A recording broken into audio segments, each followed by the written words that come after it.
Тогда нет,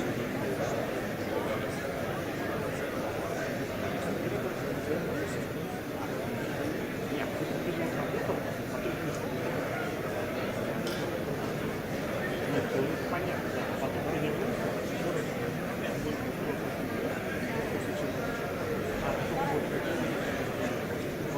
ну вот, а такое, за ура ты работаешь.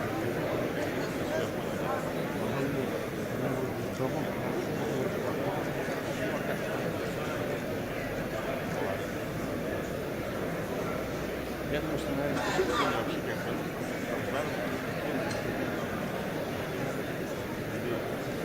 ну, не знаю, мне ваши новости правда может.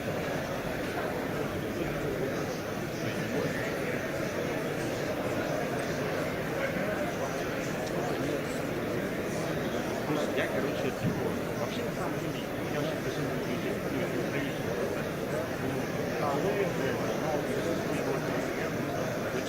потом и вот иногда вполне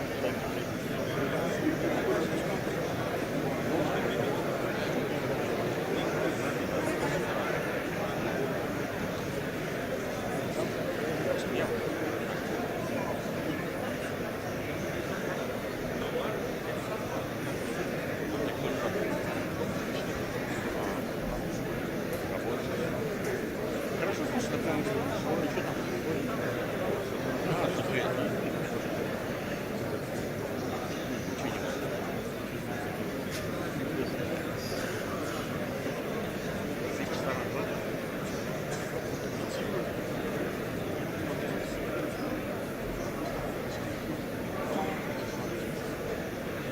я думаю, что это нормально.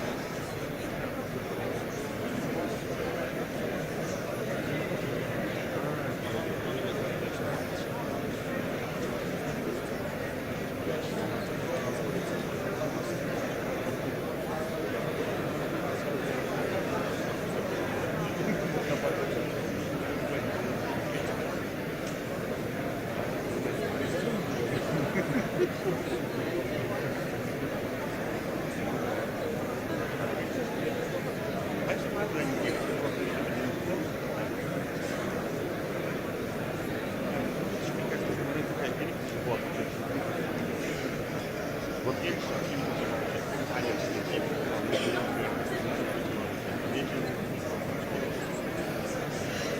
у родителей, например, ну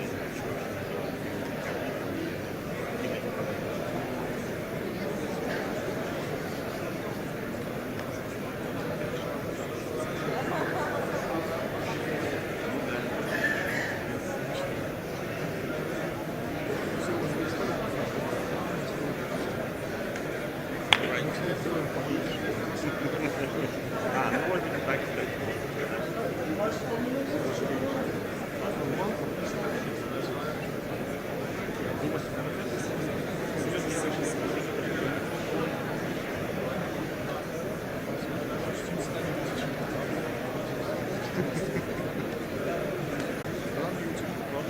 Именно сюжетно. Ну вот это нормально, вот это нормально. Вот, потому что надо, знаешь, бывало, прям, знаешь, ну, где-то передача, знаешь, такая почтовая передача, и там найдешь, прям, там, что-то, знаешь, и туда там нужно разбивать эти сюжеты, если людям света что-то надо смотреть, да, вот я с удовольствием может всю передачу там час люблю смотреть, там, какой-то один сюжет. Вот сейчас что-то не то есть, наверное, сейчас тоже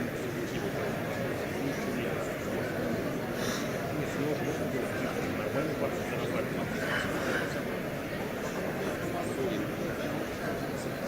там программа рекламы, знаешь,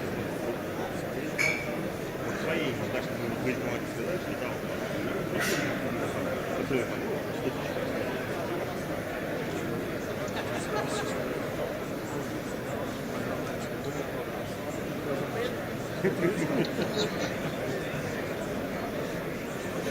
Нет, ну если целиком укладывать, то это всего. Потому что, ну, реально,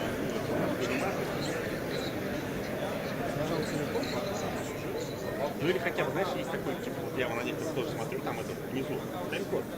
Сюжет про это, сюжет там нажимаешь, хотя бы так. Просто я думаю, что ваша компания тоже больше делает.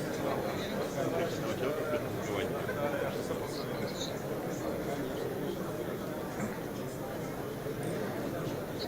Нет, мне просто интересно, почему это вообще почему да, ну, регионально. Понятно, что реально пока ничего своими клиентами, региональный СВД, до какого этапа? Вернее, во что вы в итоге вылезете? Ну, не знаю, вот знаешь, честно, я на ленинской традиции, это надо посмотреть поколение, почему-то реально все равно. Ну, реально. У меня родители смотрят, да? А, например, уже, как скажем так, ну, поколение там между моими родителями много, там тоже мои родственники, они уже через раз смотрят. Потому что они уже, знаешь, они уже идут учиться такое, как бы меньше вечных занятий. Эти же специалисты, потому что они целый день, ну, как бы, они газеты до сих пор читают, потому что новости мне вот неоткуда. Телефоны не хотят осваивать.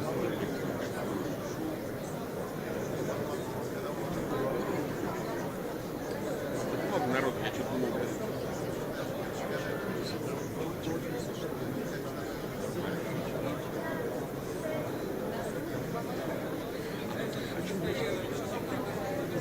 Как мы на селе называешь, для этого почему перевели?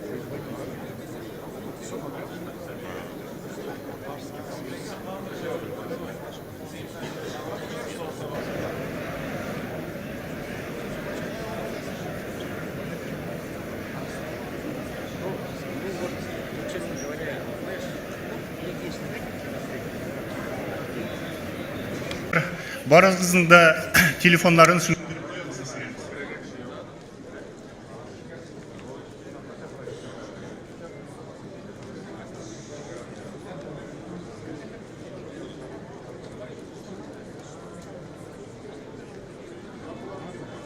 Давай, рад тебя был видеть, давай. Да, вроде да. Сейчас только надо понять, что там, линия или... Как говорится, в середине мероприятия. Ну да. Глеб, слушай, ты звук послушай, пожалуйста, с Первого канала. Я сейчас на линию поставил, с Первого канала нормально будет звук, когда начнется. Если будет звук не очень, я переключусь на микрофон. Сейчас еще пока не началось, но начнется.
Зайцы, да? Я не знаю, фотографы снимаю. Да поставь, я думаю, что подвинуть же.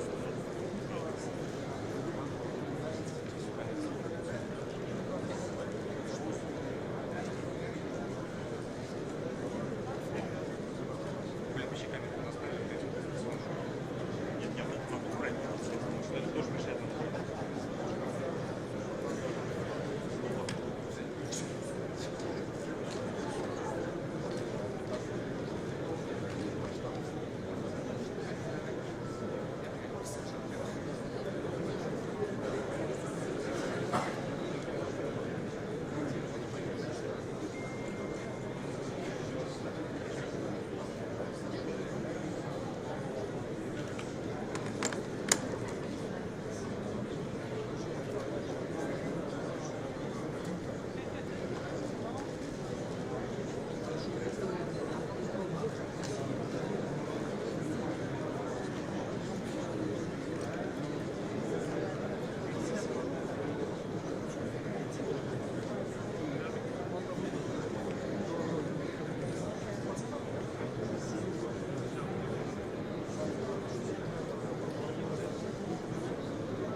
Кормушка, что ли, да? Да. Только потом поставить, может, подвинется.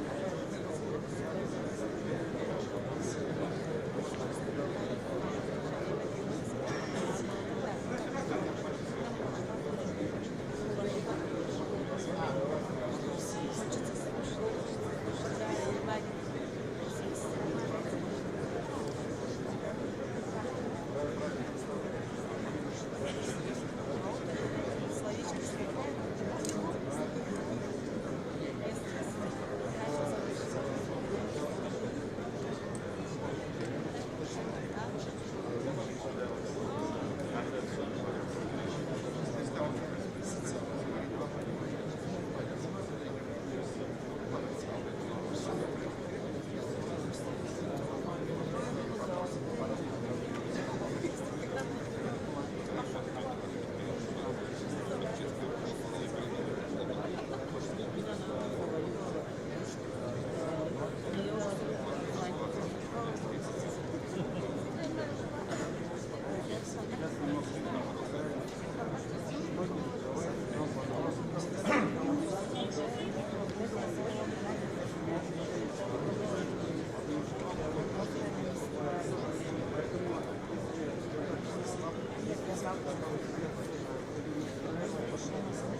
согласен с вами.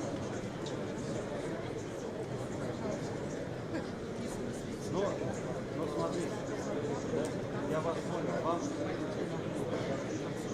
Нет, да спасибо, нет, спасибо, просто... Смотрите, я вас понял, просто смотрите, смотрите, если вас беспокоит, допустим, там, ниже, там, я тоже многие группы ставлю, количество, там, ставьте без звука, потому что вот меня добавляют, люди хотят, там, чтобы я там присутствовал, чтобы комментарии оставил, там, еще что-то, да? Мы же с вами живем в одном доме. Сколько? 70, вот видите, вам 50 лет. Мне 33 сегодня. Вот. Но мне на самом деле 37 года, да, у меня 4 управления. Там, у меня есть сюжет, я не зарабатывал, я просто, грубо говоря, хотел, меня просто подвигли. Да ничего, он еще не пришел. Еще не зашел. Все договорились.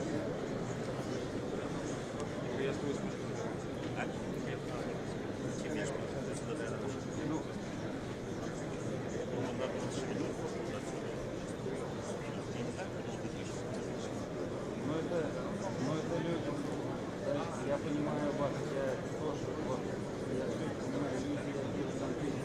Ну это старые люди, вам пишут сейчас старые люди, кому знаете, сколько, за 70. Они, вот, еще другой уровень, это другой, как сказать, класс людей, которые вот люди там, о, надо там комментарии. Я просто уже с многим тоже сталкиваюсь, разное бывает, правильно? Кого-то это раздражает, кого-то нет. Но от того, что они написали, тут говорили, а уже будем тоже не будем разговаривать. Давайте не будем разговаривать. Но я написал, и Ну как нет, знаешь, как? вот. Но если уже написали,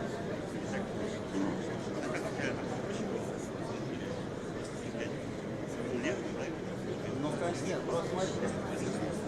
Ну, конечно, но вы сами начинаете. Вы сами делаете салон. Я в этом диалоге стараюсь вообще не участвовать. То есть я даю понять педагогам, да, что, дорогие мои, раз у меня председатель, ну как же, я сам это даю,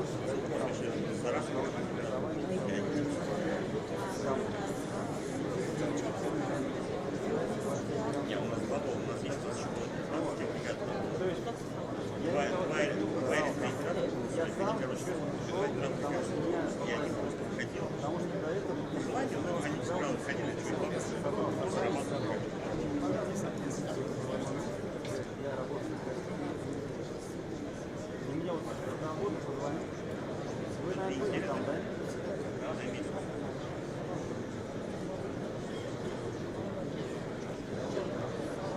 Сейчас смотри, как это.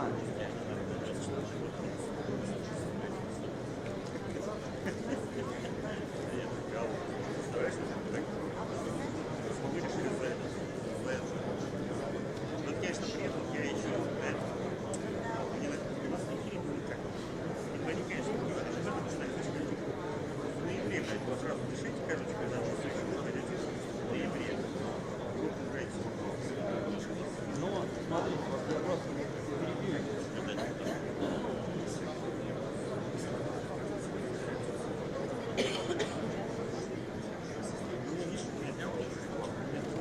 Да, я, вот смотрите, если вас если я что-то сделаю в какой-то момент, я это определяю большим количеством там А по-детски, да, никак не заменить. Нет, там,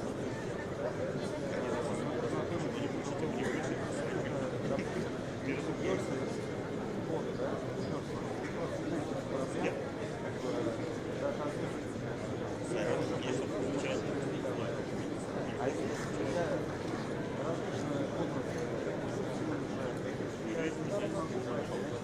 я не могу Пока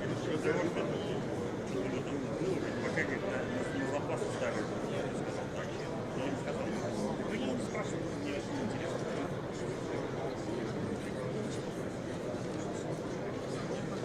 Ну понятно, да нет, не, ну ремонт делает. Он, подождите, я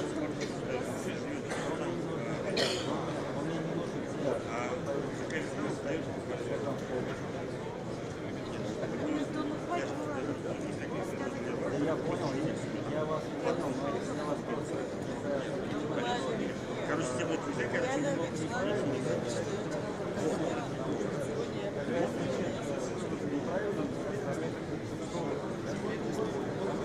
Я же не просто так вам звоню, потому что мы сюда вы какой-то понимаете. Какой-то, кстати, сейчас знаешь, что понял. Да. Да. А мне себя, я не вижу, когда человек какой-то меня не понял, не допонял. А мне там надо. Да.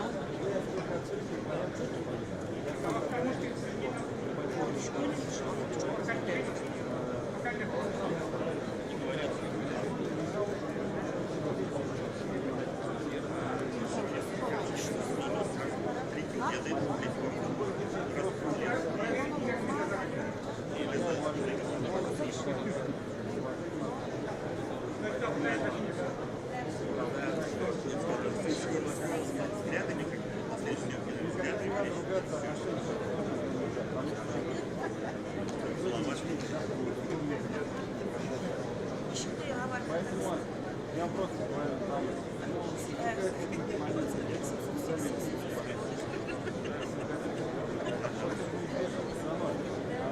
я поеду в канал, решаю вопрос, я возьму. Ну, я сейчас ответ ответил, который должна читать адрес моих письма. Будем разговаривать.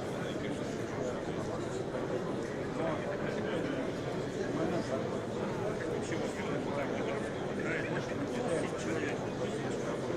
Я сказал,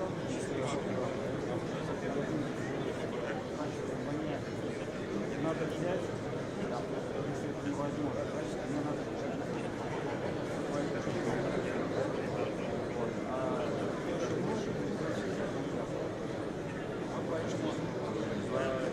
на лицо Связь выходит.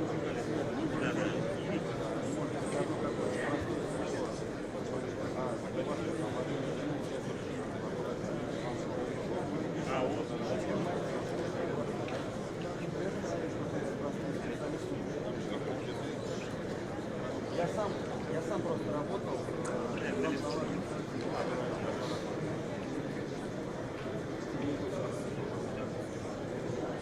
Вот, я работал полтора года.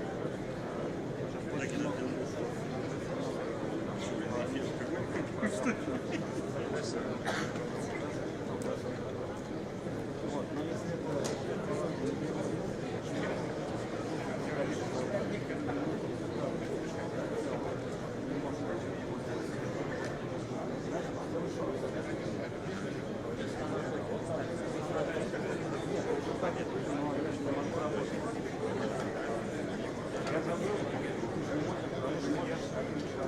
какое-то время я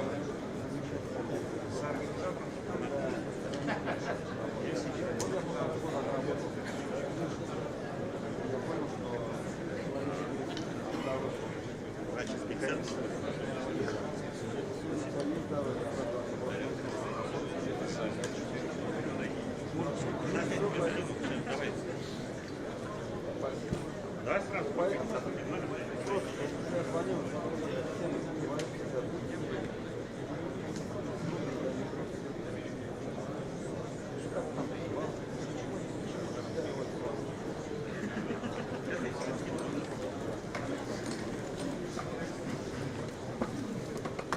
Татарстан Республикасы рейсі Рүстем Нұрғалиұлы Меңдіханов.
Россия татар авыллары эшмәкәрләре җыенының пленар утырышын ачык дип игълан итәм.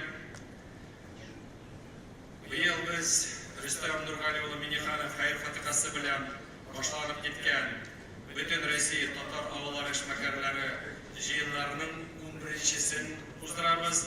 Һәм һәр елдагыча безнең утырышта Татарстан рәисе Рөстәм Нургали улы шәхсән үзе катнаша.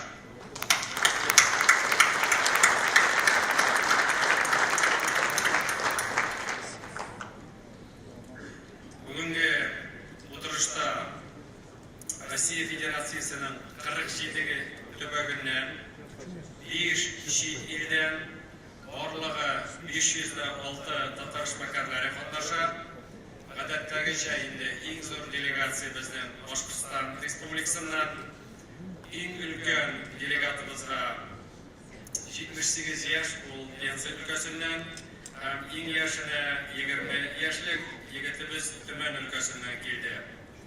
Биредә җәмәгать, дәүләт советы депутатлары, хөкүмәт әгъзалары, Бөтен дөнья татар конгрессы милли шура әгъзалары, Татарстан Республикасының Россиядәге тулы вәкаләте һәм даими вәкилләре, Татарстанның муниципаль район башлыклары, масса күләм мәгълүмат чарау вәкилләре дә катнашты. Шуны әйтәсем килә, безнең турыдан-туры трансляция Татар информ агентлыгы һәм Бөтен дөнья татар конгрессының рәсми сайтларында да бара. Безне бүген 3-нче көн шуңа күрә нәтиҗә ясыйбыз. Кичә инде безнең делегатларыбыз Чувашия Республикасының Батыр районы Шыгырдан авылына, Комсомол районы Урмай һәм Тукай авылларына барып, андагы татар авылларының комплекслы үсеше белән танышып кайтты. Һәм инде кичә мин Рөстәм Нургалиевичнең рөхсәте нигезендә Чувашиядә булып, аның җитәкчесе Олег Алексеевичка зур рәхмәтләрне җиткердем, чөнки нык сыйфатлы тәҗрибәле үрнәк булырлык кешеләрен безнең менә делегатлар карап чыктылар. Менә шуңа күрә шул форсаттан файдаланып, инде без үзебезнең татар халкының дини һәм милли оешмаларына олуг рәхмәтләрне җиткерәбез. Һәм инде менә шушы очрашуда Әлбир хәзрәт Кырганов булды, аңа да бик зур рәхмәт, чөнки ул 12нче елда үзе каршылап бөтен делегацияларны алып барган булса, 11 елдан соң кичә тагын каршылап делегация белән иртәдән кичкә хәтле. Хәзрәт, бик зур рәхмәт сезгә.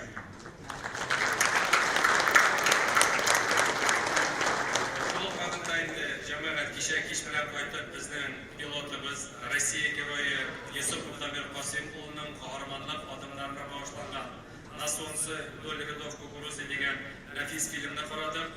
Һәм әйтәсем килә, бу хактан да милләт өчен үзебезнең шундый командир Дамир булуы һәм ул татар жанлы булып, шундый кино төшерүләрдә безнең өчен зур горурлык. Хәзер өлкәләрдә аны күрсәтү китте. Әйтәсем килә, инде менә татар кино белән без карап, Татарстанның һәрбер районында шушы фильмны күрсәтәсебез килә. Өлкәләрдә дә була, шуңа күрә мин инде җитәкчеләргә әйтәсем килә, өлкә җитәкчеләренә, әгәр дә инде андый мохтаҗлык кирәк дип тапсагыз, безгә шалтыратып әйтегез, әгәр дә инде безнең планнарга кергән булса, сезгә дә барып җитеп аны күрсәтербез. Һәм инде җәмәгать менә яңа гына күргәзмә карады, пленар утырышны башлыйбыз. Әгәр дә рөхсәт итсәгез, кыска гына мин видеорәт тәкъдим итәр идем.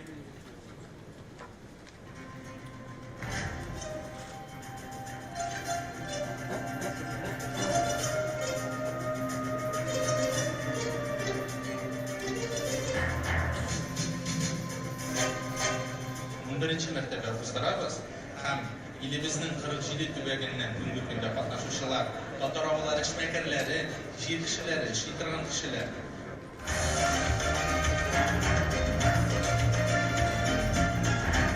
Бу җыенда инде без үзебезнең татар икәнлегебезне тагын бер кат искәртәбез. Ише дуслар табабыз, үзара аралашабыз, яңа идеялар белән кайтабыз.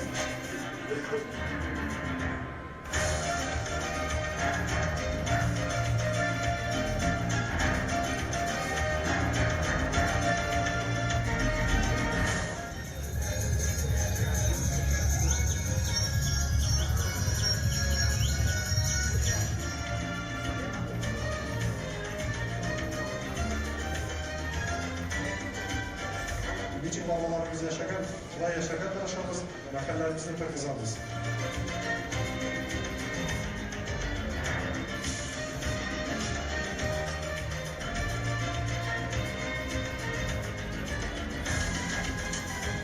Иң беренче мин исламда белем алмасам, аларны эшләп булмый, белмәс идем аны бәрәкәтен тоймас идем. 5 бала атасы бул. Менә шундый егетләребез тота, безнең татар авыллары. Bu yaklarını bir yaratağız. Kazanını katarak yaratağız, конечно. Kazan bizning yüzümüzdeki, biz yüzümüzden bir his tata var deyip, sanıyımız yüzümüzden.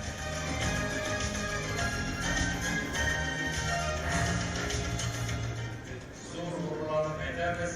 Her bir ülkede bizim Tatarlar, Tatar uyuşmaları, din efendileri, hükümetler, bizim şümekerler, sırtlanarlar, ilk matur birden bulup şeyler, biz her vakitte de özümüzün Tatar buluğu bilen gururlanarız. Bu hakkında bizim için zor vakıya, zor gururlanarız. Я горжусь тем, что татарин, что я вместе с народом, без берге, без бердем лектория.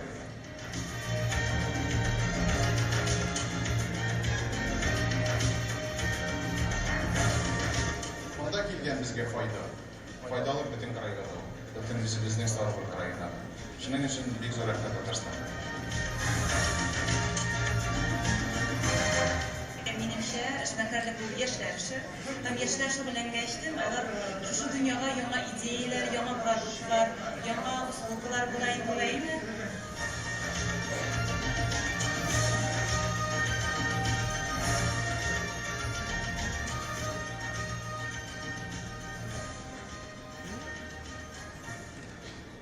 Şurada kesip kilayında jiyet kısalarında biz ikinci taqir özümüzün şuralarını Tataristan Respublikası Söyle hem Sanagat Palatısı bilen ötküremiz. Hem bizden indi tüp devizminde biznes birleştiren degen proyekt olupları. Hem şuna göre Allah'a bek zor rahmet. Olda da şulay birge işlerge nasip etsin. Cemaat, buna bizden için 2012 yılda, 1. yılda bu proyekti kutlab, ama oğuşlar tilep, Başkıstan'ın Kururtlu Tatar Kışmekeri, Cemaatçılıksı Hasan Sabitjanoğlu İdiyatullu'nun yalqınlı etip çıkış yasağın bugünkü zalda hali siz hatırlısızdır. Kıskanış, 3 günlük Hasan abi vefat oldu, vaktilikka köştü. Hasan abi tuğan jerin, aziz halkın ihlas suygan şin nag'rasında millet tarafı şahıs idi. Onun turmuşunda kışmakarlık bilen millet, Tatar avlu yazmışı düşünceleri ayrılgısız idi. İhtibari Franka.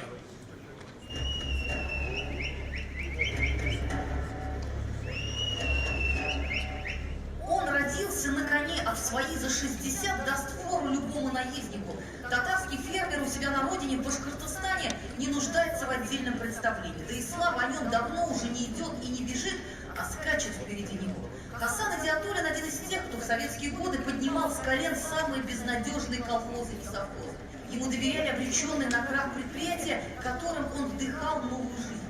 Он один из самых отчаянных реформаторов сельского хозяйства. Один из первых в Башкортостане в 90-е почуял ветер перемен. Благодаря чему все коллективное добро в его деревне не было разорено и разграблено, а было передано все до копейки по совести его односельчан. Так в деревне Лотелек Иглинского района Башкортостана появились первые собственники, которые стали развивать свой бизнес на земле. Так бывший председатель совхоза Хасан Идиатуллин сохранил не только свою честь, но и свою родную татарскую деревню в предгорье Урала, о которой заботится до сих пор. Мы живем заботами, нуждами, чаяниями местного населения. Мы, для наш девиз быть в обществе и быть свободным от общества нельзя. Для наш девиз с собой туда, вглубь 2 метра, ничего не несешь. Даже носки штопанные снимут, не дадут. Его жизнь как большая книга, листая страницы которой он переживает заново события давно минувших дней. Его бизнес, как птица Феникс, не раз возрождался из пепла. И это отнюдь не образное выражение. Его фермы не раз сжигали дотла, его бизнес не раз пытались затоптать, захватить, разрушить. Но в его жизни всегда были две опоры. Это семья и любимое дело. 6 раз почти 100 раз сожгли. 2 раза кормовый двор сожгли, почти 100 раз. 1 раз у нас был филиал, почти 100 раз сожгли. Потом, конечно, 14 лошадей, чистокровные английские. Это день Богоров, это вот 14 октября, 12 года. Все почти сожгли. Дом сожгли. Поэтому нас просто так, испугом. Мы татары, мы теперешевские, мы чеченские. Все, вот я все сказал. Татары могут только договориться. И полюбить, и в них влюбиться. Это какая душа, какой сердце у человека. А знаете почему? Сажали сказал, так не перепрыгнешь. Да? У нас ход быстрый.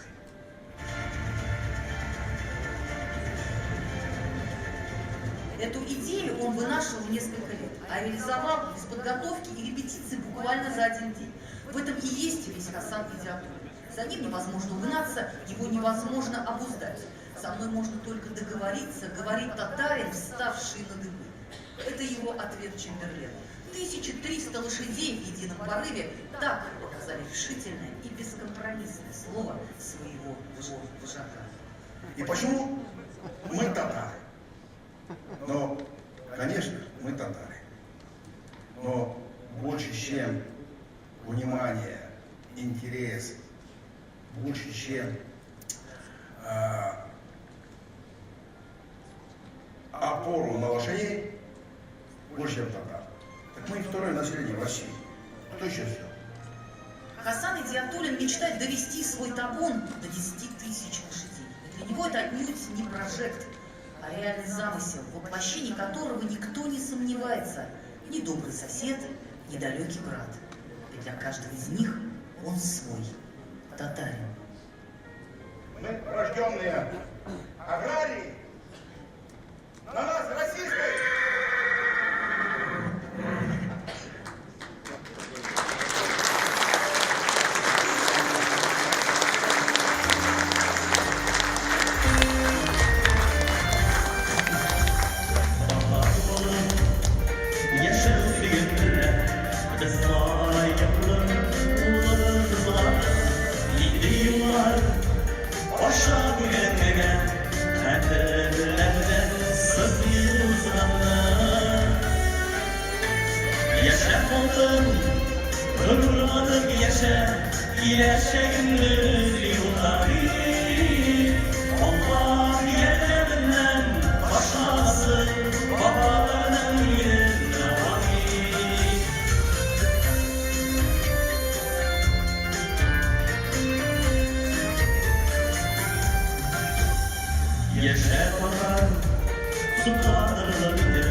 Слава картофелю деген агрофирма директорына Рами Касиятуллова Идиатуллинге рахмет.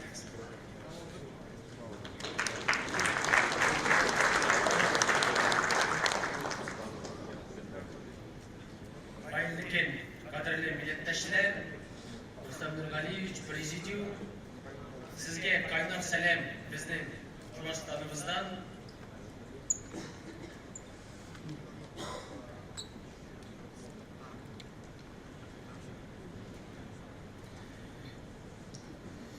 Біздің агрофирма 2001 жылы салынған негізі біз татынған едік 35 гектар бәрінге отыртып. Бұл ішіне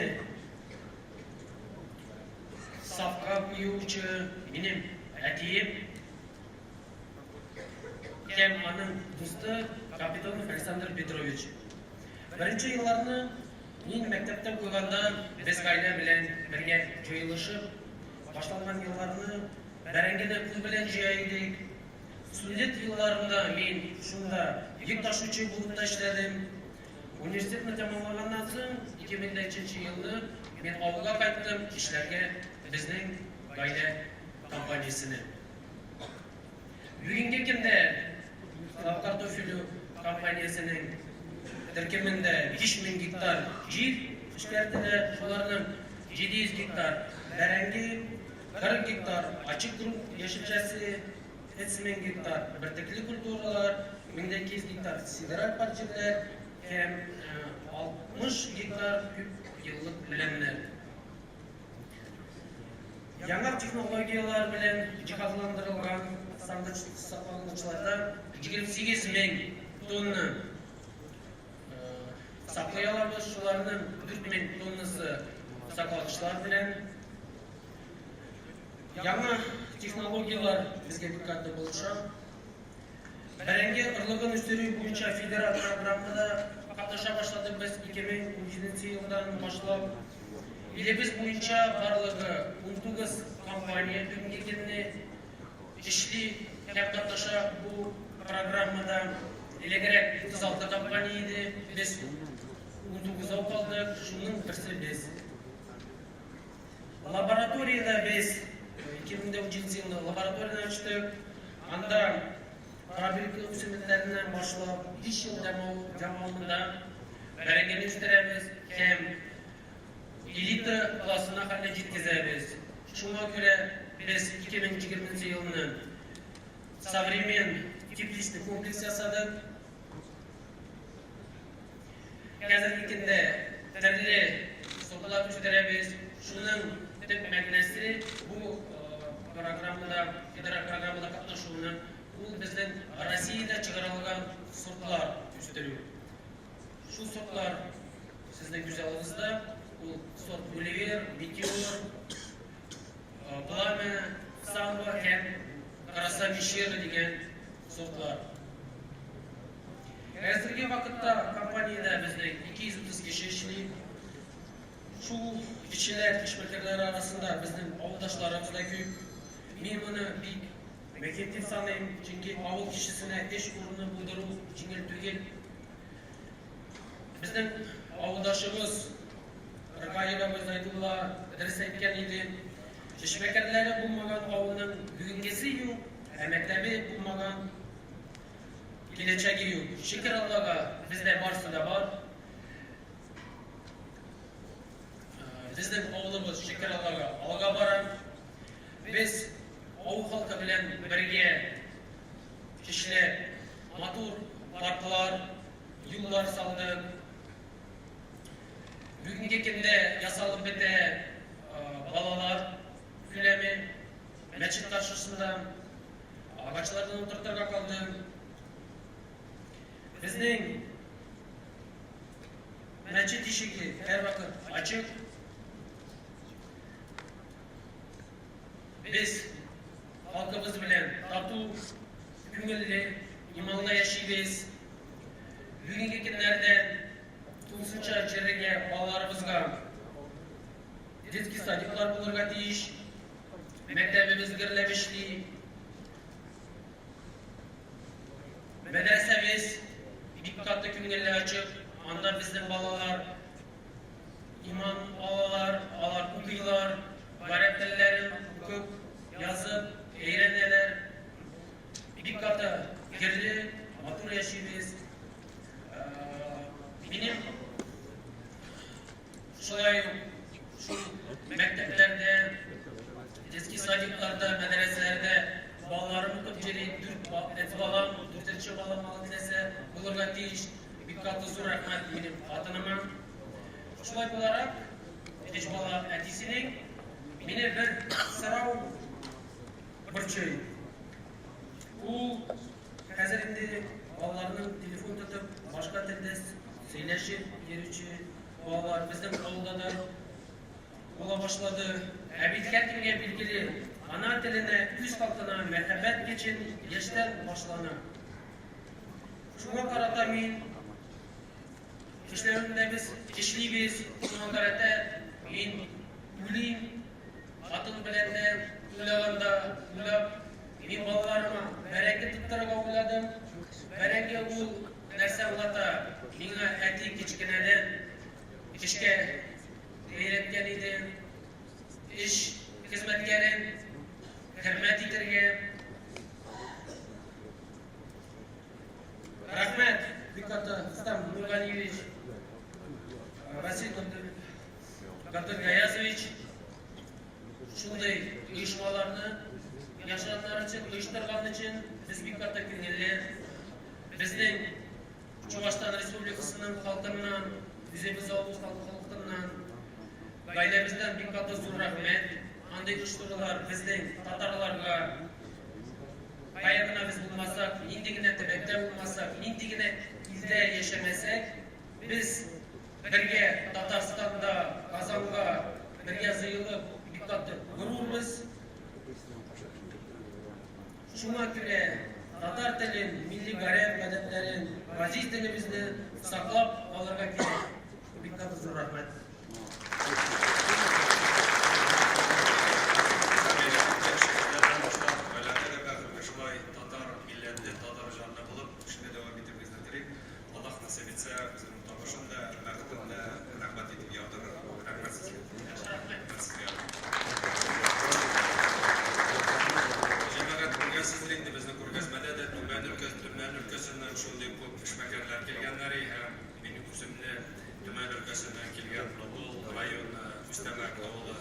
Христиан фермер хуҗалыгы башлыгы Рушан Хасим улы Янабаевка берәсен килә, рәхмәт итегез.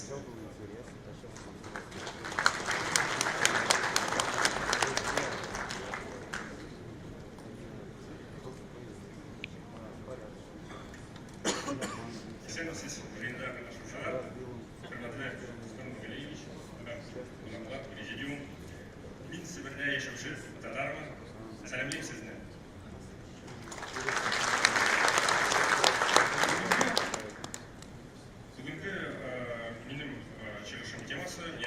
Христиан фермер хуҗалыгы, Кыйсаланда авыл хуҗалыгы перспективалары һәм аның үсеше югары. Тубыл районында Иртеш су ярында, Кечкенә татар авылында безнең хуҗалыкның станы урнашкан. Анда Герефорд тукымлы, эремәгезле терекләр үстерелә. Бер туган Янабаевларның христиан хуҗалыгы перспективалы, тиз үсеш алучы кече предприятие. Бабам әтиемнең гаилә эшен дәвам итүчеләр без 3-нче буын фермер. Ждановский колхозы Таркавач, бабай нигез салган кечкенә хуҗалык. Тиз арада Тубыл районында сөт җитештерү буенча авылда фермаларның исенә әверелә. 9-нчы еллар ахырына сөт сату Тубыл шәһәре сөт заводына җибәрелүлек аңга җитә. Кызганычка каршы 99 елның кышында янгында ферма барлык терлек һәм булган җиһазлар юкка чыга. Ләкин буны төшермиләр һәм менә инде әлеге гасыр башында безнең әти аркалы программа төзеде һәм анда ул вакытта безнең өчен сәер булган беренче Герефордлар кертелде. Герефордлар Себернең торсы климат шартында үзенең яхшы күрсәткән итле сыер тукымы. Алар яшәү шартларына таләпчән түгел, яхшы артын бирәләр, иң мөһиме сыйфатлы мәрмәр сыер ите. Россиядә хәләл билгеле белән продуктларның популярлыгы елдан-ел арта. Аларның мөселман гына түгел, билгеле бер конфессияга карамыйча гади сатып алучылар да сайлый.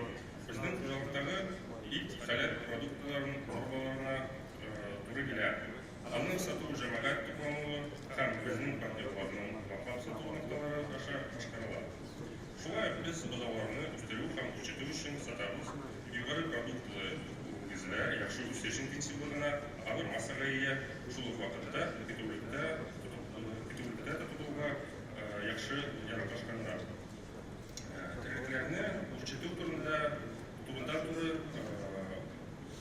азык базасы белән бәйле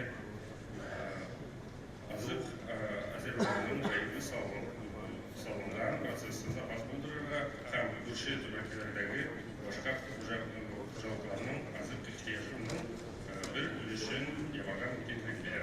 Һәм Томатия автоном округы һәм Ямал-Ненец автоном округы хуҗалыкларына узган елда 200 тонна якын печән сатылды. Терлекчелекнең өстәмә продукты тирес һәм печенье Абалак эксперименталь балык үрчетү заводына сатыла. Анда ул осетраларны үстерү буенча сулыкларында уңай үсемлек һәм азык мөхите булдыру өчен уңышлы булганлар. Быел гына 600 тоннадан артык органик ашлама җибәрелде инде. Безнең үсеш перспективаларын без терлекләрнең баш санын арттыру мөмкинлеге өчен буш яктан авыл хуҗалык җирләрен эшкәртеп киңәйтүгә һәм ваклап сату җирләрен үстерүдә күрәбез. Шундыйларның берсе Юшак авылында планлаштырылган Ханстанның Мөмкинлеген төзү буенча инвестиция проекты. Авылда шул авылда күптән түгел Төмән өлкәсе хөкүмәт ярдәме белән һәм Төмән өлкәсе мөселманнарның дин оешмаларына ярдәм күрсәтү фонды әгъзаларының актив катнашуында Хәлилә Шамакова җитәкчелегендәге җирле мөселман дин оешмасы инициативасында Себер татарларының агач архитектура үрнәге тарихи мәчет реставрацияләнде.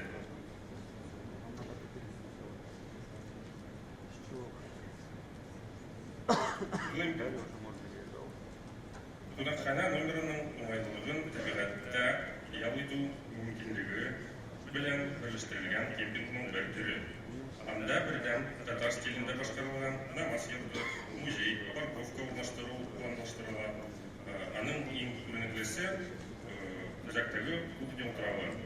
Анда безнең хуҗалыкның хәләл продукциясе шулай ук җирле елга һәм күлләрдәге балыклар тәкъдим ителәчәк. Без мондый проектларны тормышка ашыру, татар мәдәниятен һәм кыйммәтләрен ныгытуда шулай ук җирле товар җитештерүчеләр керәчәк яңа сыйфатларга кластер булдыруда мөһим компонент булып дип саныйбыз. Шуның өчен әйтәсем килә, без бергә, безнең көч бердәмлектә. Игътибарыгыз өчен рәхмәт.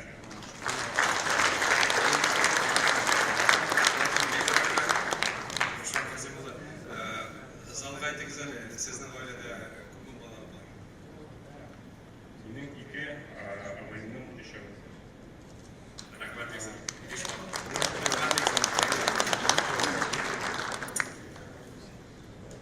Федераль һәм бөтен Россия авыл сабан туйлары белән без беррәттән һәр яңадан яңа проектлар булдырабыз. Һәм инде быел 1-8 июльдә Түбән Новгородта 1-нче Идел буе сабан туе булачак. Һәм шуңа күрә Түбән Новгородка да сүз бирәсебез килә. Бина районы Сәфәҗәй авылдаш вәкиле Барат Рәис улы Абдуллов. Рәхмәт әйтегез.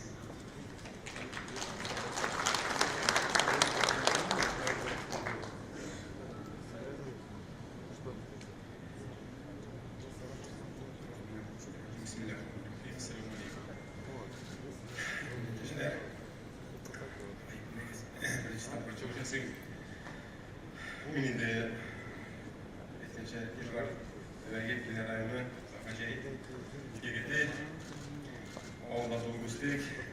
Onu tamamladık mekteple. Onlar indi bizning valetde indi bütün halkımız Meskev'e gitti. Min de surede çıkmadım. Gitti Meskev'e. Elhamdülillah vakitinde ağırlığımızın yerine geri kaydım. Ağırlığa yaratırgaydı, ağırlık tergaydı. benim kesimde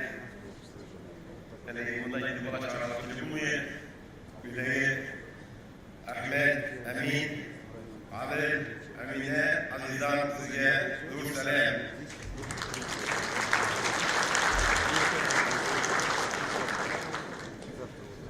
Ağlar kaydı, elhamdülillah. Kaydı, işçe kırıştık. Yaştan birliğimiz, Tübek, Sirgaç Camii'ni üzgünleriniz.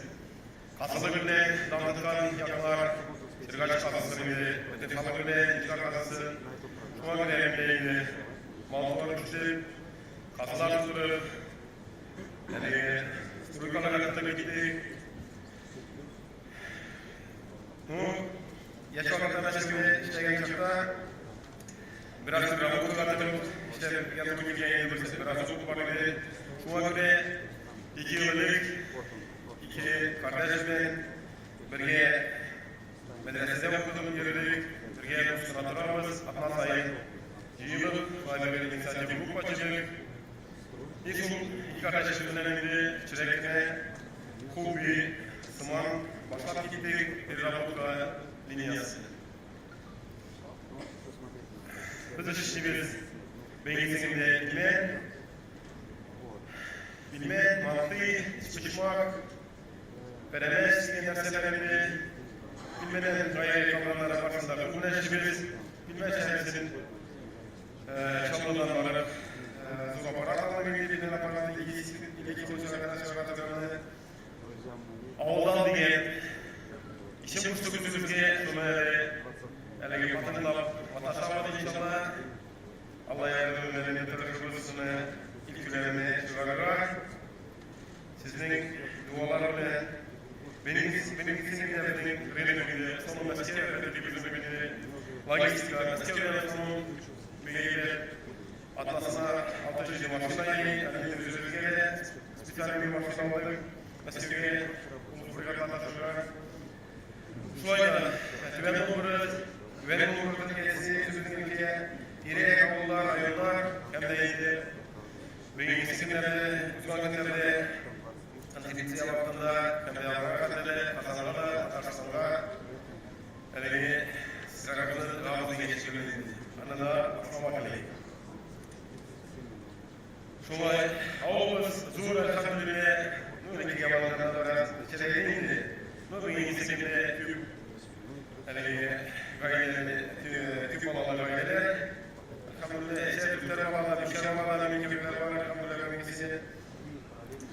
Tatar dilinde, siyer. Üzümüzdeydi biraz. Rus dilin, kuşatın sinirliyiz. Babalarımız dilinde, benim kesinlikle kardeşimiz, çocuklarla kardeşimiz geçe, telefon beylemiydi, Müslüm beylemi, şivalarda, kuramalar, futbolu yerlerde, Rus sesiydi.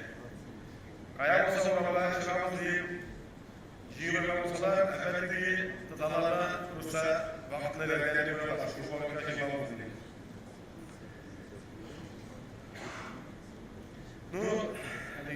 Vakıta zarar edin inşallah. Şimdi, produksiye şartlık, ülkeba, parası da haber, elhamdülillah. Yine terbiye ederler. Tavukidin kullanımımız Tatarstan'dan mesele yaptı. Yılda ayın bir kitap gibi yatırışmamız, biz avukatı birliklerimiz. Bir gerekli yatırılan meseleler, sunulup Darullah Deneye'nin hukuk bitseninde, Kibritli'nin hukuk bitseninde, bizde yanı meseleleri var, Haber Deneye'nin hukuk güzelliğinde, Ereğli'ye saat sarı bitleri yüzülüz, Bismillahirrahmanirrahim, üstünlüğünün çalarlar. Tıtınlığı sineştiğine işçi başkanlığı, bölümden gitmegen, yaktan ikler almışa, üzümüz ilgilenmeyenli, turistliğe, kardeşlerle, türlü anlamamız. Gelecek yeni zulmatsalar, Allah yardım etse inşallah, Rusya vakıtlarına yediren kişi, şu an alamakta bir hareketimiz var. Hele kendine zurdu, rüyuklara, çıkırlaşlara, hele ilahi bizi yardım etsin. Zurrahmet, görüşürüz, Atatürk'ün sahibi binayız.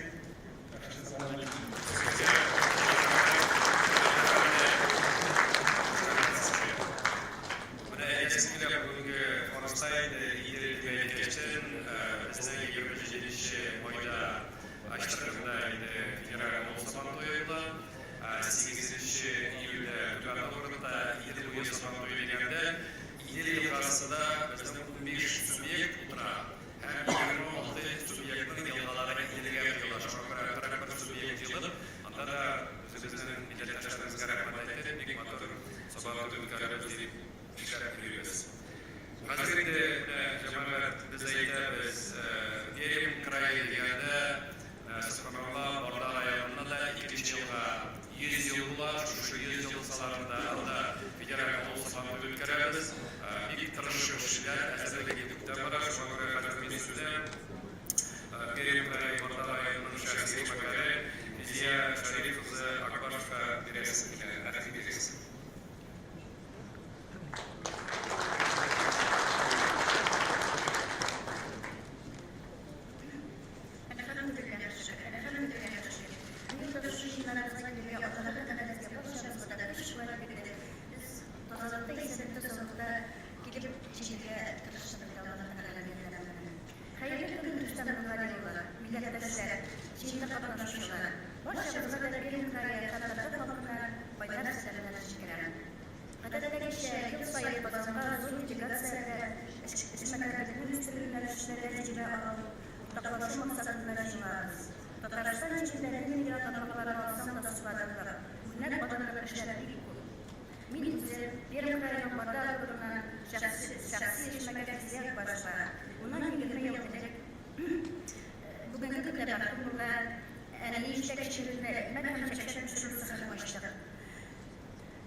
Мин дә алган билгеләрне башкаларга җитезле үз көчемне тырышам.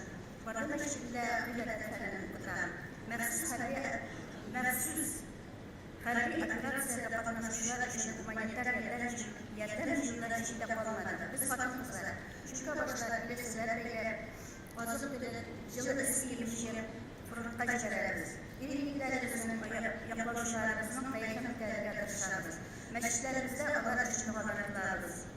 Әлбәттә, эшне яңа сыйфатлы дәрәҗәгә күтәрү, аның гуманитар итү өчен әле күп көч җыярга кирәк. Татарстанда аларга нәтиҗәләр безнең өчен зур әһәмияткә ия.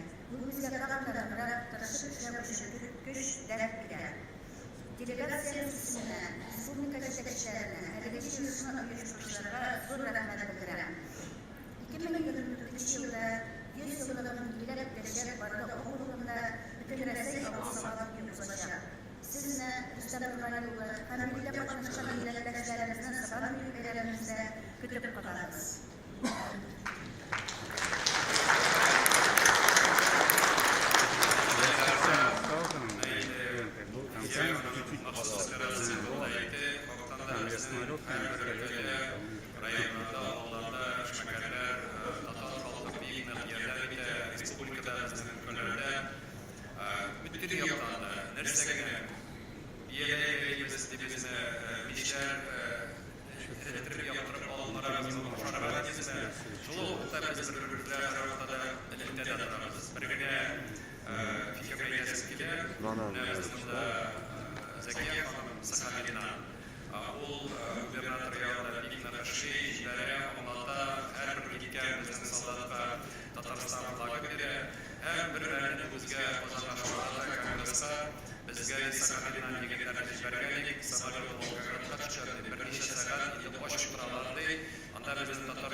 Sizin yerden bilen olanlar gazete maşinası Tatarstan yetiştiricilerinin bir yamanları istiklalinden Trabzon. Sanki bu tartışmalarına. Hürmetli şemakerler, sizin de üç Trabzon insanı bu şehirde hem ilgiler ülkesinde sotum ilgili yaklaşan. Bugün vaziyette yetiştirici partilerinin Tatarstan gibi menengelmeyene. Сделано в Татарстане, где народ товаров татарских говорит, это индустрия. Что бы ни говорили, что Татарстан, рейс в Самугали, полна бигора Ахмадизм.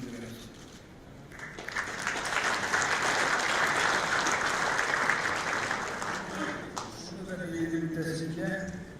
Без Татарстан'ın Sankt-Peterburg'da Tuğla ve Geleceği'ne Dünya Tatar Kongresi'ne karşı Kızıldeniz'de şiiriz. Tatarski bölgesini seyrederek Burgay'dan ödenmişti. Başkalarının bizlerden önerilen kısıklarını sorularak tüm millet eşlerimizden ulaştırarak. Elbette yanında Sankt-Peterburg'da yaşayışı Tatar içtimai işması için tüm aşağı kaldı. Yanlar içinde Tataristan'ın zaman yaşayı bilen konuşulur bulutlar. Şuna göre gelecekte Tatarist'in turistik marşrutlar Türkiye'ye diyalogda var. Ağustos yılında vadeli.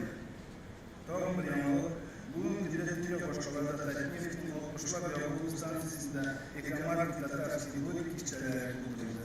Bu kişilerde Tataristan'ın produktif satmalarla Mıntık'ın ilgili kişi bizim yüzümüzün yetiştirdiği bir dönemde. Gelecekte Tataristan'ın Greenlight bölümünden Tatarist'in böyle kolaborasyonu var arkadaşlar. Tataristan'ın her rayonda yetiştirilen varlarının bizim sorun kişilerinde bu kolaborasyonları. Hürmetli Rüstem Nurali'yi, proyekt Türkçe, Dura'ya, tavarların türleri, gülenler gösterişliyiz. Tataristan'ın Tağ'daki yere değerli ulaşmaları. Dilerim şu, Zavut Meydanı'nda biz olan haber prodüksiyonlarından ilgilendir, yani prodüksiyon koyda kim tarafından yetiştirildiğini gösterisi hikaye. Ve şu ve halkımız mirasında medeniyet kurumuna kuruluşlara yetkirgenliyiz. İngilizce Tatarski bölge ilişkiler Tataristan turunda Tağ'da görev malumunu olayıydı. Türkmenistan bölgeyi. Tataristan Tatarski bölge proyekti bu yılına Tağ'ın diş meydançıda başarılarımız var. Bu sizi yakışıklı olmaları için size yerine gerekiyorsunuz. Çünkü bizim tüm maksat millet meselelerini yaşanan Tataristan, Tatar halkı yetiştirenler için gülerek taraflara hem bizim buradan geldi. Varlıklarımız hakkında bir süreçte yaşattığımız bilgi, en önemlisi olan amellerinde devamlı olsun diye. Olarak Tataristan, kazanın savunma meselelerini öğrenci vatandaşlarına ruhi güçlü hizmet için her kadar düşman tutarız. Her şey meselelerini mutlar etmek, yaratıcı çıkartmayı düşünüyoruz.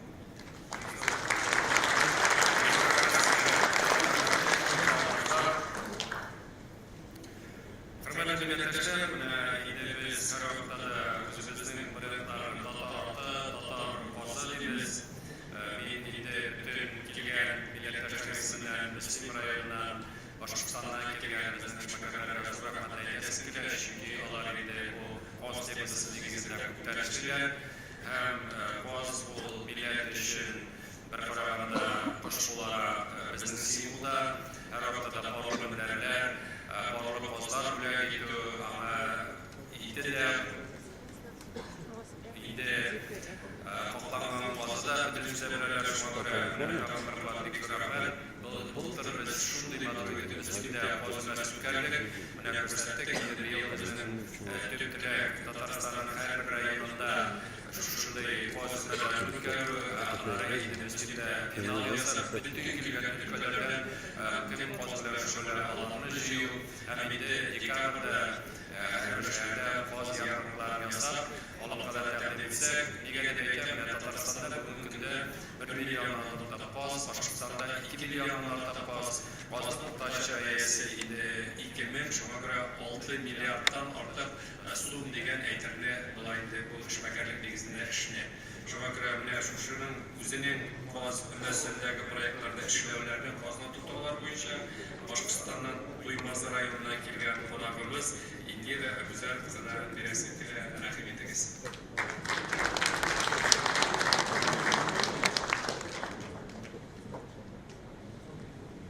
Хәерле көн, хөрмәтле Рөстәм Нургалиулла һәм чарада катнашучы мөхтәрәм җәмәгать.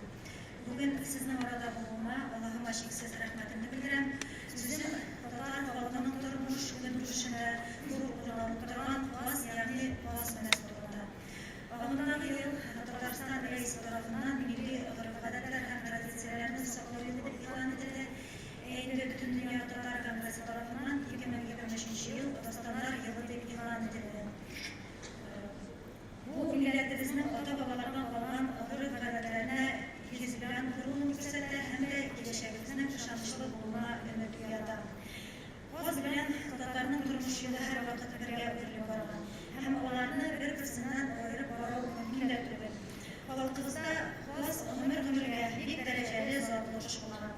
Ата-бабаларыбыз җанга Каз образы килеш очрый һәм бу күп очракта ул изге кыш буларак сурәтләнә. Каз татар халкы белән бергә үсеш алган, аның белән янәшә барган зур символ. Шуңа күрә татар халкы юла гореф-гадәтләрен белдерүдә киң җәмәгатьчелектә дә Казны активлана. Мәсәлән, туйга бар Каз бүләк итү, тормыш корганда бар мендәрләр әзерләү һәм бүләк итү, килен төшкәндә дә йомшак Каз мендәргә басылу һәм башкалар. Шуларның барысында исәпкә алып, Дөнья татар конгрессы Россия күләмендә Каз өлкәсе фестивален башлап җибәрде. Икенче ел рәттән үткәрелгән Каз өлкәсе фестивале Дөнья татар конгрессының иң уңышлы проектларының берсе. Бүгенге көндә чара үзе бер олы хәрәкәткә әверелеп килә. Әлбәттә, Каз өлкәсе проекты аерым җирләрдә дә узырга иде, ләкин билгеле нигезләмә буенча һәр төбәккә барып җитеп, 7 төрле юнәлештә бәйгеләр игълан ителде һәм шул нигездә фестивалебез оешып, күләмле чарага әверелде. 2 ел эчендә Новосибирск, Омск, Хабаровск, Оренбург, Киров, Ульяновск, Тверь, Свердлов, Кемерово, Самара өлкәләре һәм Ханты-Мансийск автоном округы, Удмуртия, Чувашстан, Коми, Марий Эл, Татарстан, Башкортстан республикалары актив катнашып, гореф-гадәтләребезне кире кайтаруга зур өлеш керттеләр. Каз өлкәсе фестивален бары тик Каз күрсәтү белән генә бәяләргә кирәк түгел. Бу фестиваль милли гореф-гадәтләрне саклау һәм яңа буынны үз халкы рухында тәрбияләү өчен дә бик әһәмиятле. Шул ук вакытта Каз өлкәсе проекты татар авылларын саклау һәм үстерү ягыннан да бик отышлы. Һәм фестивальнең төп максаты милләтебезнең рухи, мәдәни кыйммәтләрен саклау һәм үстерү, календар бәйрәмнәрне халкыбызга кайтару, шәхси хуҗалыкларда традицион булган кош-корт үрчетүне тергезү, күпләп кош-корт үрчетүче эшмәкәрләрне барлау, бергә аралашу мөмкинлеген тудыру. Бөтен Россия Каз өлкәсе фестиваленең беренче этабы Бөтен дөнья татар конгрессында йомгаклана, җиңүчеләр Мөслим районы җирлегенә чакырыла. Бөтен Россия Каз өлкәсе фестиваленең Мөслим районы җирлегендә узуы табигый, чөнки кош-корт ил күләмендә республикабызда дан тоткан заманча Каз үрчетү оешмалары Мөслим ягының бренды булып тора. 2022 елның 25-26 ноябрь көннәрендә Мөслим районында 2нче Бөтен Россия Каз өлкәсе фестивале үтте. Бу күләмле чарага әлеге җирлектә гореф-гадәтләрнең, йолаларның түкми-чәчми саклануын күрсәтте. Анда 7 номинация буенча 12 төбәктән катнашучылар булды. Чувашстан, Башкортстан, Татарстан иң күп Каз асраучы эшмәкәрләрен китерде бу очрашуга. Беренче көнне аерым хуҗалыкта барлык йолаларны туры китереп Каз өлкәсе үткәрүдә катнашу, кичен Мәдәният сарайында йомгаклау чарасында булу, икенче көнне Сабантуй урынында күргәзмә ярминкәдә катнашу берәүне дә битараф калдырмагандыр. Әйтергә кирәк, әлеге төбәкләр арасында Башкортстан республикасы да бар иде.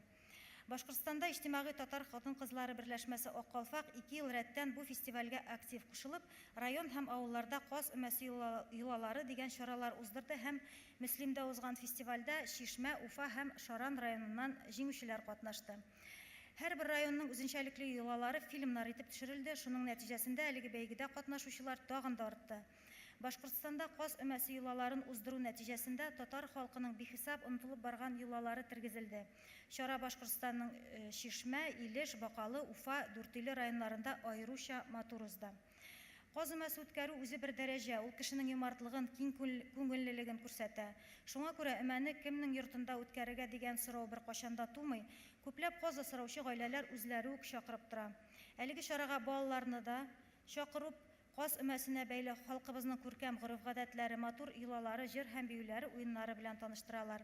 Ул гына да түгел, кызлар бүген байтак эшләрне өлкәннәр белән бергә башкаралар.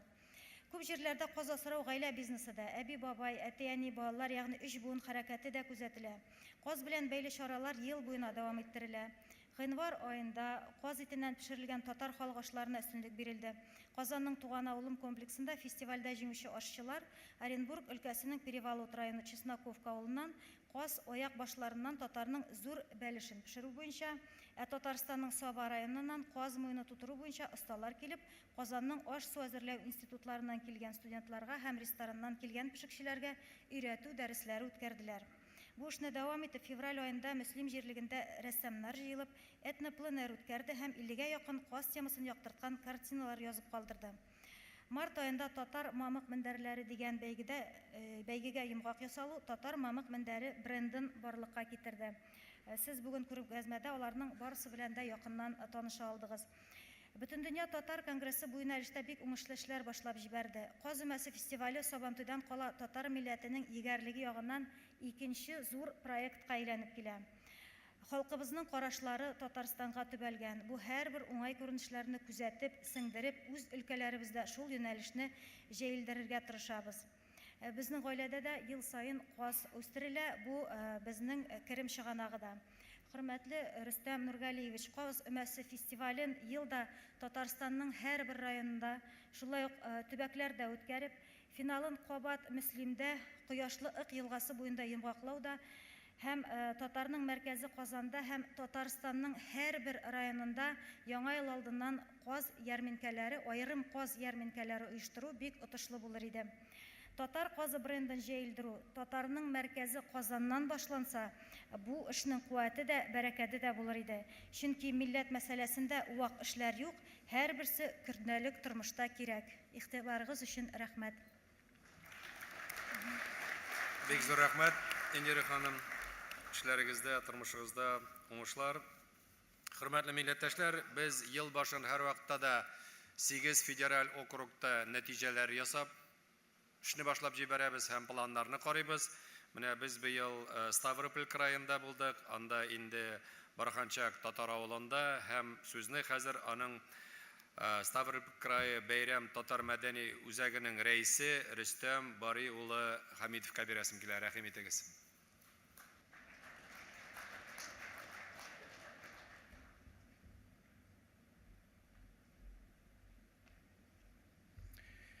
Хайырлы көн, Рустам Нургалиевич, Василий Габдулгаязович, җыенган катнашучылар. Мин Хамитов Рустам Баревич, Ставрополь краеның бәйрәм татар мәдәни үзәге оешмасы рәисе. Ставрополь татарларыннан сәламнәр җиткерәм сезгә. Ставрополь краеның татарлары турында сөйләп уздырам. Ставропольдә 9000-гә якын татарлар яши. Алар бөтен край буенча сибелгәннәр. Малый Барханчак, Куликово, Копани, Камыш, Бурун авылларда күпләп яшиләр. Татарлар Ставропольга 200 елдан артык күченеп киткәннәр. Екатерина II указы белән татар крестьяннары Казан һәм Вятка губерниялардан күчеп килгәннәр.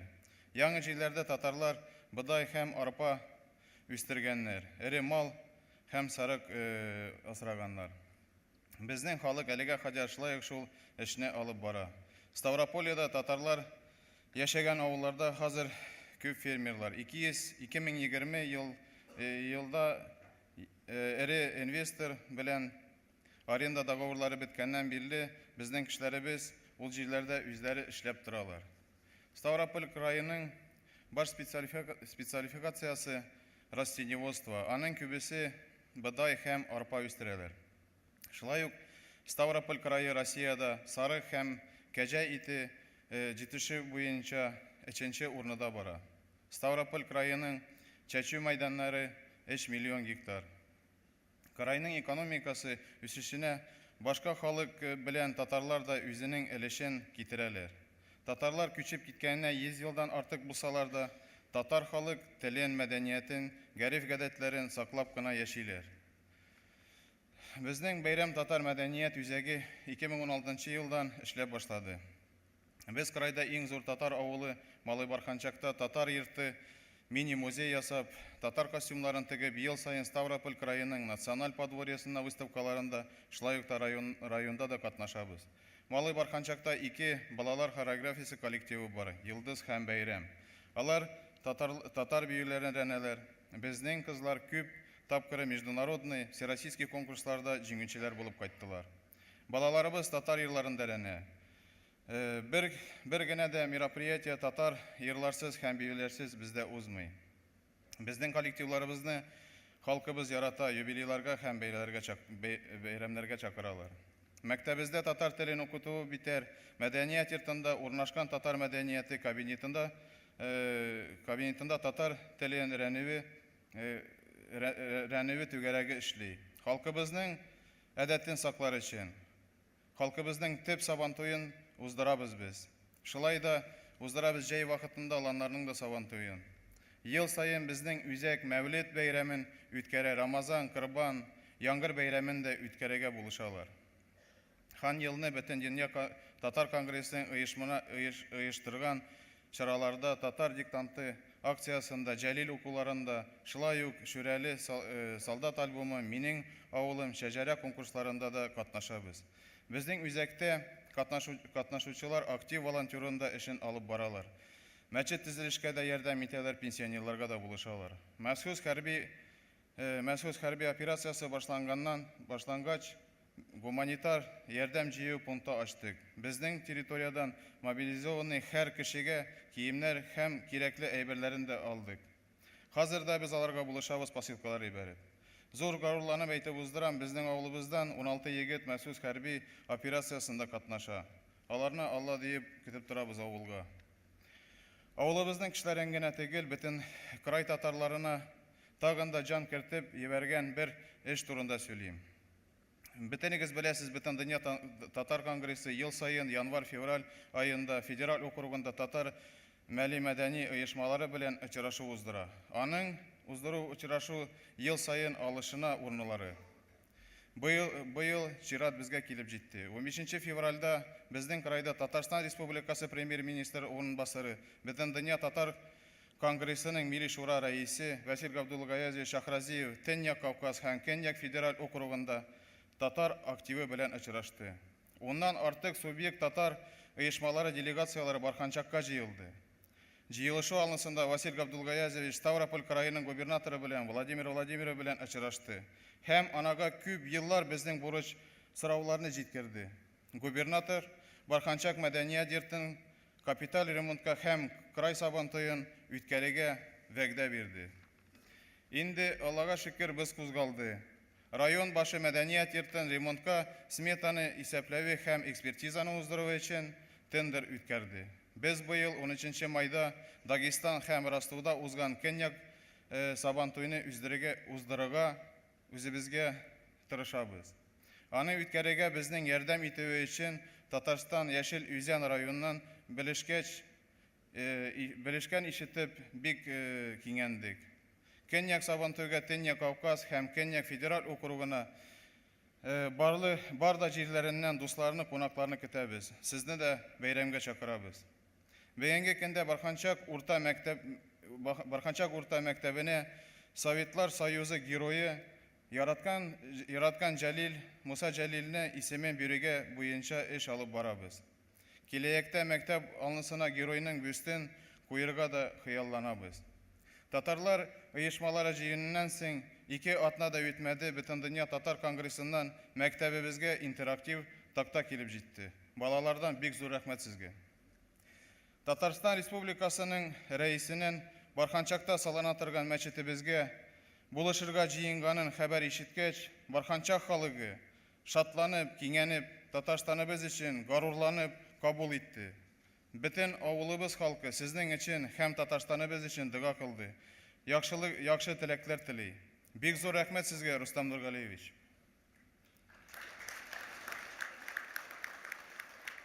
Татарлар кайда яшәсәләр дә, алар Казанга һәм Татарстанга тартыла.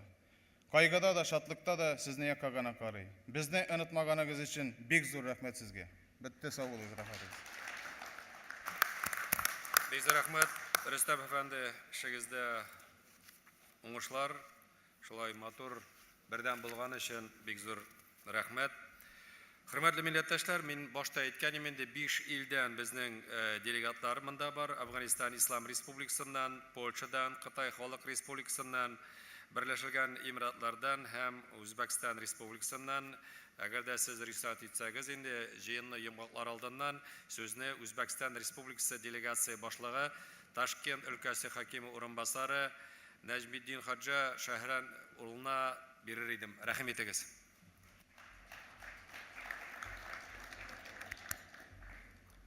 Assalomu alaykum, hurmatli Rustam Nurgaliyevich, hurmatli yig'ilish ishtirokchilari, tadbir ishtirokchilari, isanmisiz, hurmatli do'stlar. Искренне рад принять участие на данном мероприятии. Его организация и высокий уровень представительства является еще одним ярким подтверждением того, что у нас огромный взаимный интерес, мощный потенциал нашего сотрудничества. И мы высоко ценим и искренне дорожим устойчивыми доверительными отношениями между Республикой Татарстан и Ташкентской областью. Прежде всего, пользуясь предоставленной возможностью, выражая искреннее уважение участникам мероприятия и благодарность руководству Республики Татарстан, и позвольте выразить огромную благодарность за предоставленную возможность в ней участвовать. Кто не знает, Ташкентская область является побратимом с Республикой Татарстан. А вообще каждый регион Узбекистана имеет свой побратимый регион с Российской Федерацией, и нам повезло, что мы являемся побратимом с Республикой Татарстан, и я могу сказать, что мы занимаем первое место по всем показателям, по торгово-экономическим отношениям, по количеству учащихся, по количеству нашего товарооборота, по количеству предприятий, которые участвуют в экономике наших стран. И мы сегодня присутствуем здесь большой делегацией, вот в их числе главы регионов города Бекабад, города Ангрен и Бекабадского района, города Нуравшана. И, соответственно, ряд предпринимателей, которые работают в сфере сельского хозяйства. Хочу немного остановиться на осуществляемых нашими регионами совместных проектах. Один самый показательный из них — это наш так называемый Химград, это Черчик Химград, который мы осуществляем на базе Химграда, который функционирует в Татарстане.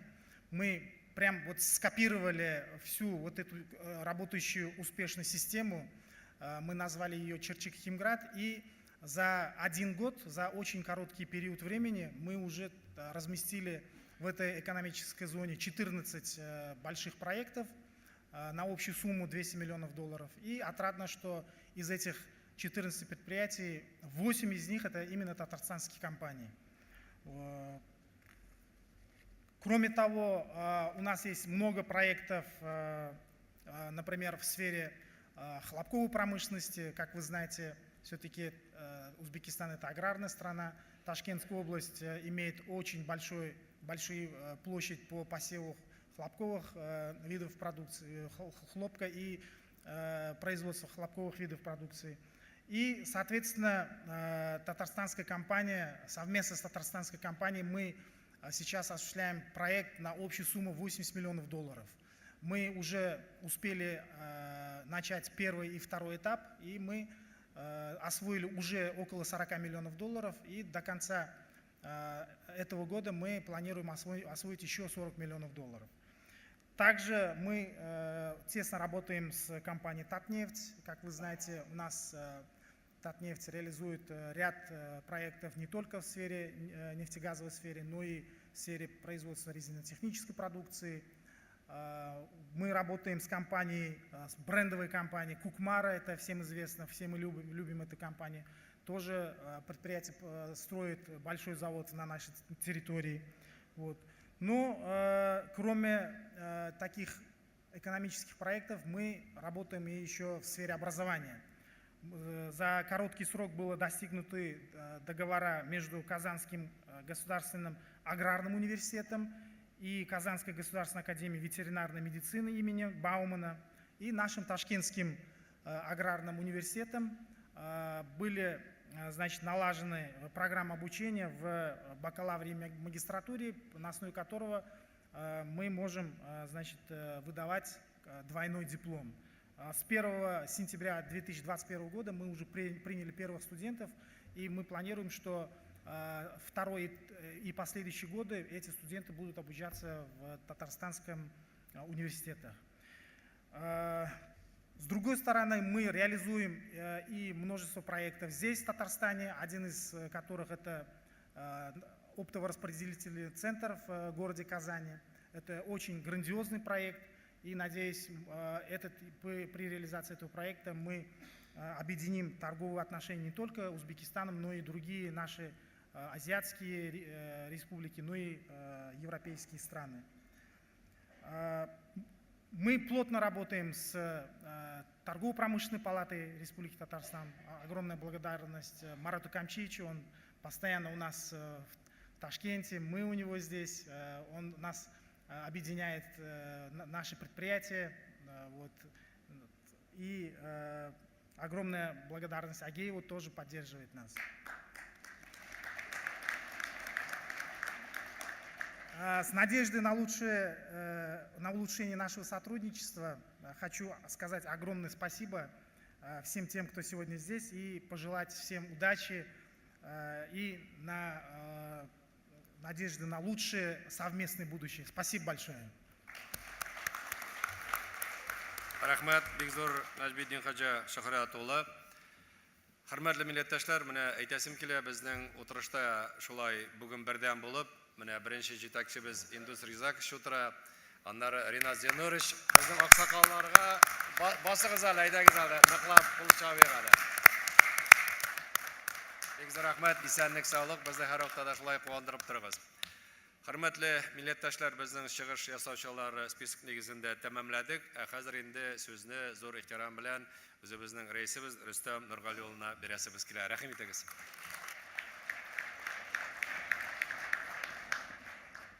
Яңадан бер кат һәммәгезне сәламлыйм. Сезне бер күрешү үзе бер гомер. Менә 11 ел дәврендә без ел сайын очрашабыз.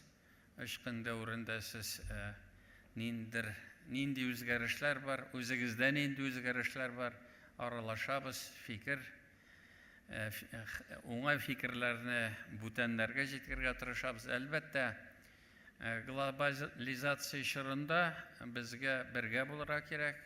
Без бергә булганда, менә үзебез күрәбез, менә шушы 11 ел эчендә нинди зур үсешләр бар безнең үзебездә, бүтән өлкәләрдә.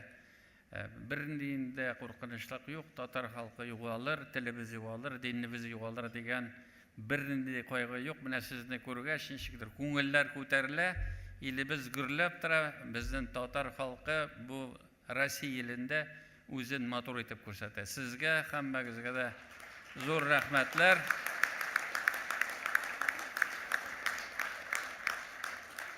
Әлбәттә, менә 3 көн дәврендә сез республикадан эшләр, нинди эшләр эшләнә, нинди программалар хәл ителә.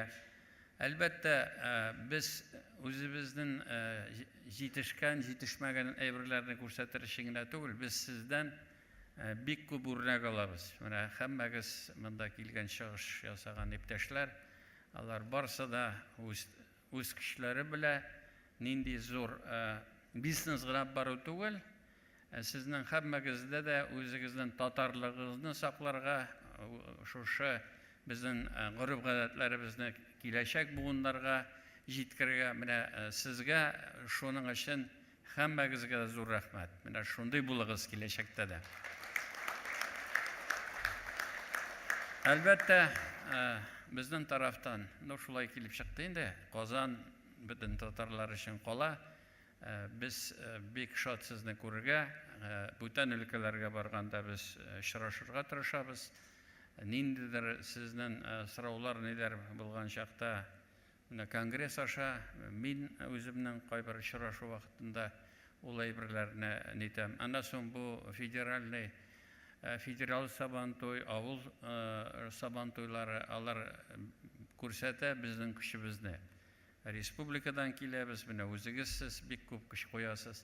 Әлбәттә, менә шундый эшләр белән без үзебезнең милләтебезне күрсәтергә мөмкинлегебез бар.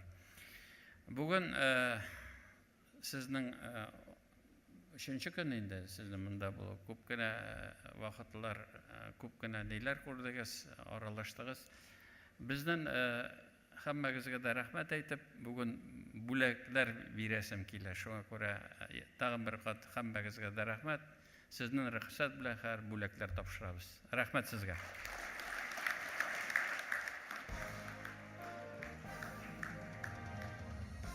Татарстан Республикасы рәисе указы нигезендә күп еллык нәтиҗәле хезмәте татар милли мәдәниятен саклауга һәм үстерүгә зур өлеш кертү өчен Бөтен дөнья татар конгрессының Республика иҗтимагый фонды әйдәүче референты Зәйнетдинова Әлфия Рақип кызы Татарстан Республикасының фидакар хезмәт өчен медале белән бүләкләнә.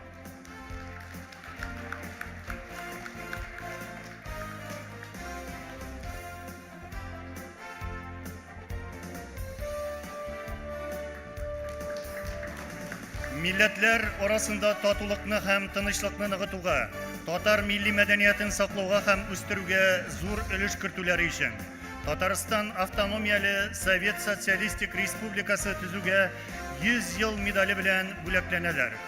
Ленинград өлкәсенең Алимов йорты мәдәният һәм сәнгать, гражданнарга социаль ярдәм күрсәтү һәм булышлык итү, мәгариф, мәгърифәт, физик культура һәм спорт, гражданнарның сәламәтлеген саклау, шәхеснең рухи үсеше, патриотик тәрбия өлкәсендә халыкара ассоциация рәисе Алимов Владимир Николай улы.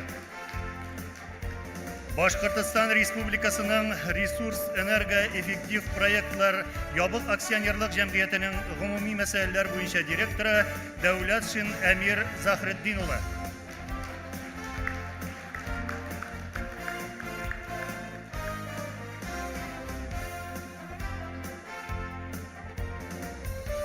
Марий-Эл Республикасының Бәрәңге районы хакимияте башлыгы, Марий-Эл Республикасы татарларының төбәк милли мәдәни мөхтәрияте иҗтимагый оешмасы советы әгъзасы Ибраев Әлфит Габдулхак улы.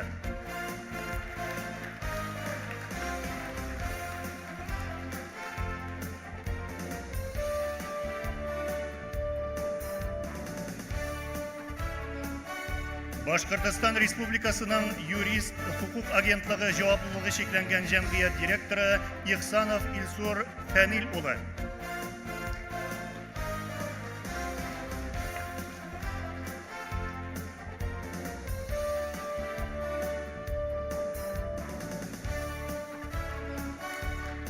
Марий-Эл Республикасының Республика татар мәдәнияте үзәге Дәүләт автоном мәдәният учреждениесе директорының төп эшчәнлек буенча урынбасары Мусина Рауия Шамил кызы.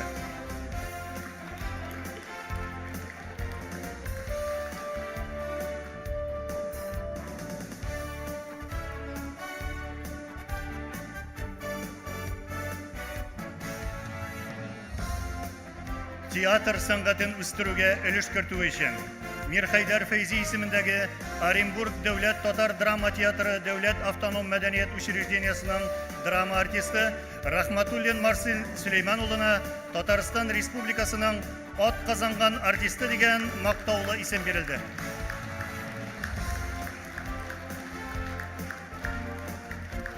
Музыка сәнгатен үстерүгә өлеш кертүе һәм актив иҗтимагый эшчәнлеге өчен автор башкаручы Бөтен дөнья татар конгрессы төбәкара иҗтимагый оешмасының башкарма комитеты әгъзасы Халиков Ильяс Юсуф улына Татарстан Республикасының ат казанган артисты дигән мактаулы исем бирелде.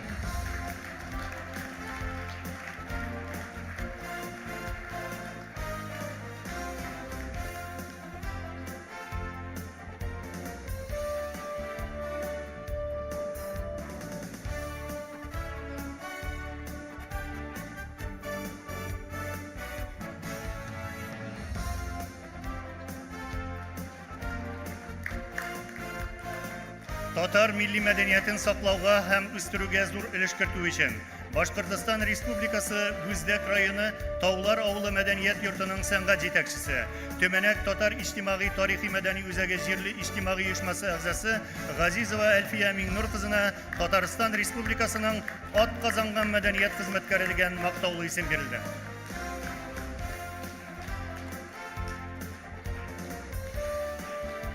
Мәгариф өлкәсендәге казанышлары һәм күп еллык намуслы хезмәте өчен Түбән Новгород өлкәсе Пилне районының Сафаҗәй урта мәктәбе муниципаль гомуми белем бирү учреждениесе директоры Мусин Рамил Хәбип улына Татарстан Республикасының атказанган укытучысы дигән мактаулы исем бирелде.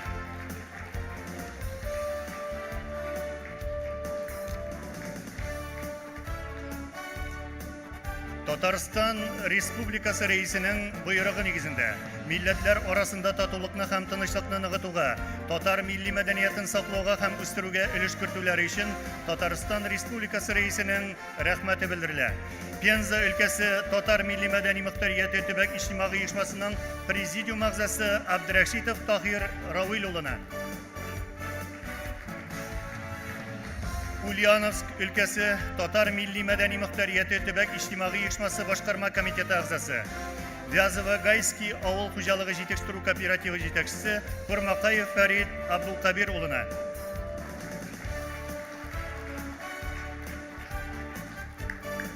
Пенза өлкәсе Сосновоборск районының Индеркә авылы китапханә ял итү үзәге муниципаль бюджет мәдәният учреждениесе директоры Шахвалиева Гүзәлхан Сәйит кызына,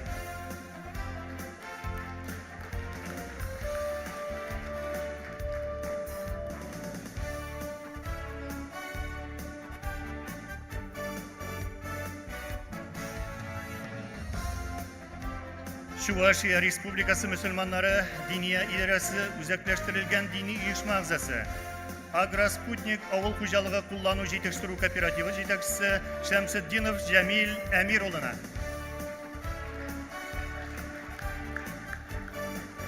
бүләкләр тапшырылды.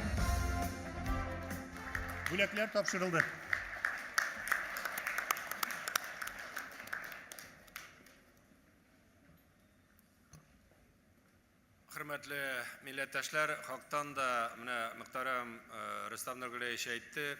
Şuraşular turunda bu bizning için zor birinchidan şatlıq, g'ururlik, şuluk vaqtda zor javoblılık.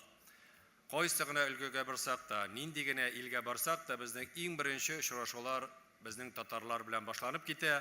Alарның so'zlarini tinglay, mümkinçe yardam ete, бүтән җитәкчеләр каршында күрсәтә, әмнә инде Татарстанда җыелганда безнең конгресс нигезендә бүтән чараларда шулай шәхсән катнашып, безнең каршыбызда җавап куеп, шул ук вакытта дәүләт бүләкләрен тапшырып, рәхмәтләрен белдергән өчен Рөстәм Нургай сезгә бик зур рәхмәт, саулык, сәламәтлек, уңышлар, эшебездә зур уңышлар телибез. Бик зур рәхмәт.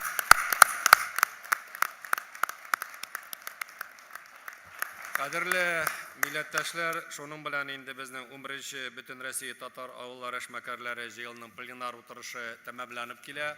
Һәм мин инде аны ябып, һәрберебезгә бик зур рәхмәт әйтеп, исән-сау өлкәләребезгә, туган якларыбызга, гаиләләребезгә кайтып җитеп, менә шурашу турында җиткерүегезне һәм инде Аллаһ насыйп итсә, тиздән Рамазан ае да була, аннары шурашулар да була, Сабантуйлар да шулай бердәм булып, бергә булып, бийек татар халкы булып, горурланып яшәргә насыйп дип игълан итәбез, ябык дип. Рәхмәт бик зур.